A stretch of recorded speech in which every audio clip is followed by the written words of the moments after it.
As a kid, all a nigga wanna have was a Burberry scarf and $3 in my pocket.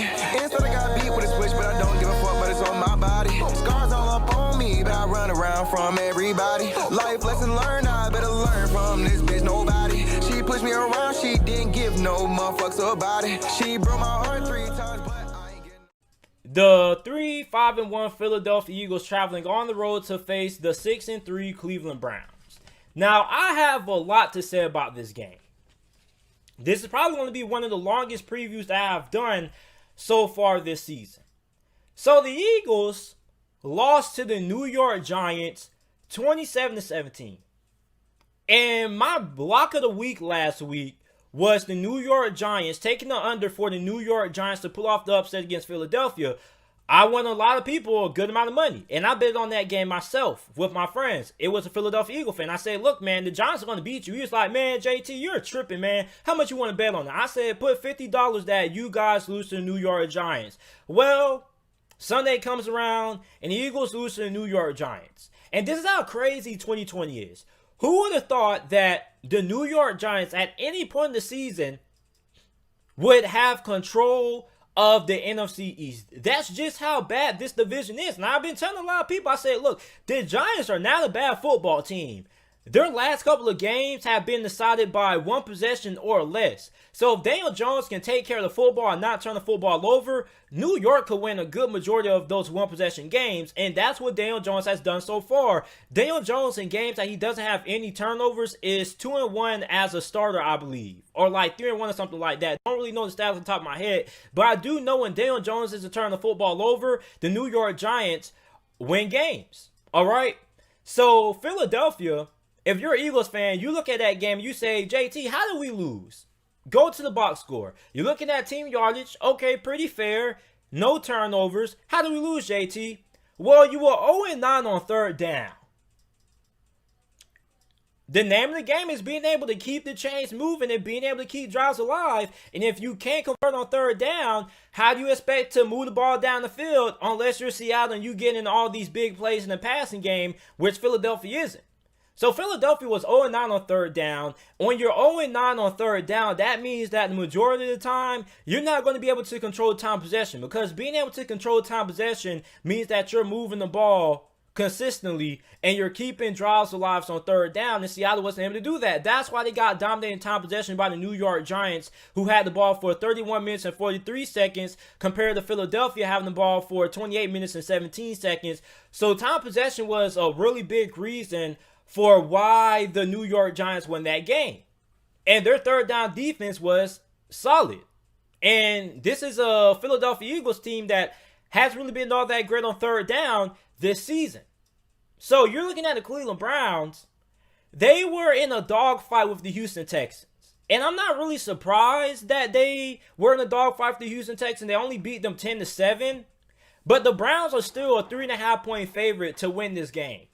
And what that tells you is that Vegas doesn't have a lot of confidence in the Philadelphia Eagles. And I don't have a lot of confidence in the Philadelphia Eagles neither, because when you get outplayed by the New York Giants, like, listen, Philadelphia just got flat out outplayed by the New York Giants. This is a team that, remind you, is supposed to be rebuilding. Okay? But since the division is just that bad, the New York Giants can only take the opportunity that they are presented in front of them. So you look at Philadelphia, their defense is a lot better than what a lot of people are giving them credit for. But this offense with Carson Wentz has been sloppy at times.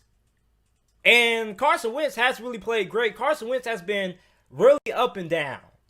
And one of my biggest gripes with the national media is that a lot of the people in the national media keep making excuses for Carson Wentz poor performance. They keep saying, well, Carson Wentz has to, he's just trying to make too many things happen. Like, just be honest, let's just say that Carson Wentz has not been great this season and leave it at that. Let's not be contradictory every single week saying that, oh, Carson Wentz is great, oh, Carson Wentz is bad. Listen, the Philadelphia Eagles are 3-5-1 right now because of Carson Wentz up and down performance this year. He has not been consistent. So let's stop giving Carson Wentz passes for his lack of great play.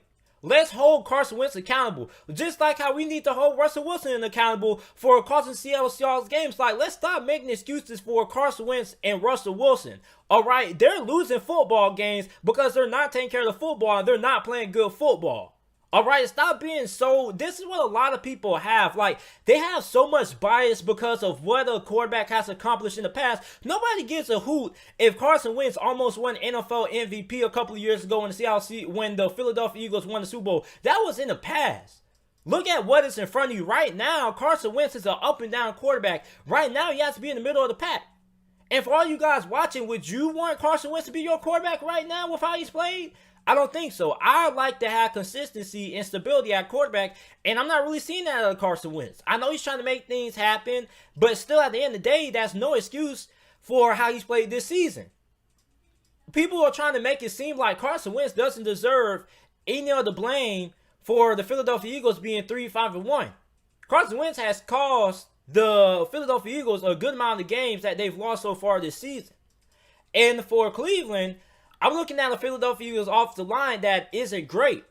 So Myles Garrett could have a field day. Myles Garrett right now is entering this game with 9.5 sacks. He is most definitely going to be in the conversation for a Defensive Player of the Year like he was last year before he got suspended for the rest of the season after he bopped Mason Rudolph in the head with the helmet.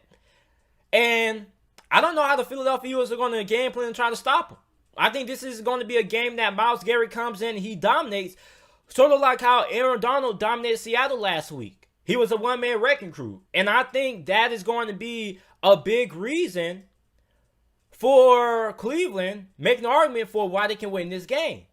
Now, if Philadelphia wants to win this game, they need to give Miles Sanders the ball. Give Miles Sanders the ball. Hand him the football off. Give him the ball in the passing game. Just give Miles Sanders the ball, period. Because it seems like when this offense is running through Miles Sanders and you're not really allowing Carson Wentz to do whatever he wants to, this offense is pretty solid.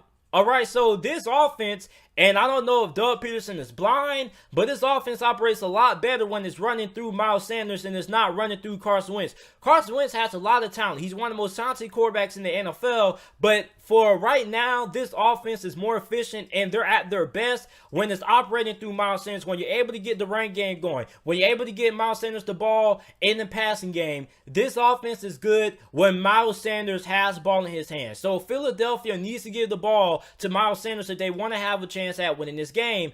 And the Philadelphia Eagles are 1-3 on the road. Cleveland is 5-1 at home. So Philadelphia hasn't been great on the road.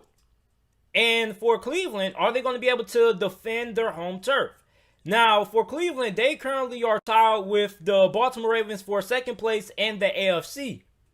And if Cleveland wins this game, you're not only going to be in that playoff conversation because right now they're kind of tied with Las Vegas and Miami. But if they win this game, they continue to still be in that playoff conversation. All right? And if Baltimore loses to Tennessee, they could jump over Baltimore, and Baltimore could be the team that a lot of people are going to be looking at and saying, hey, is Baltimore going to make the playoffs or not?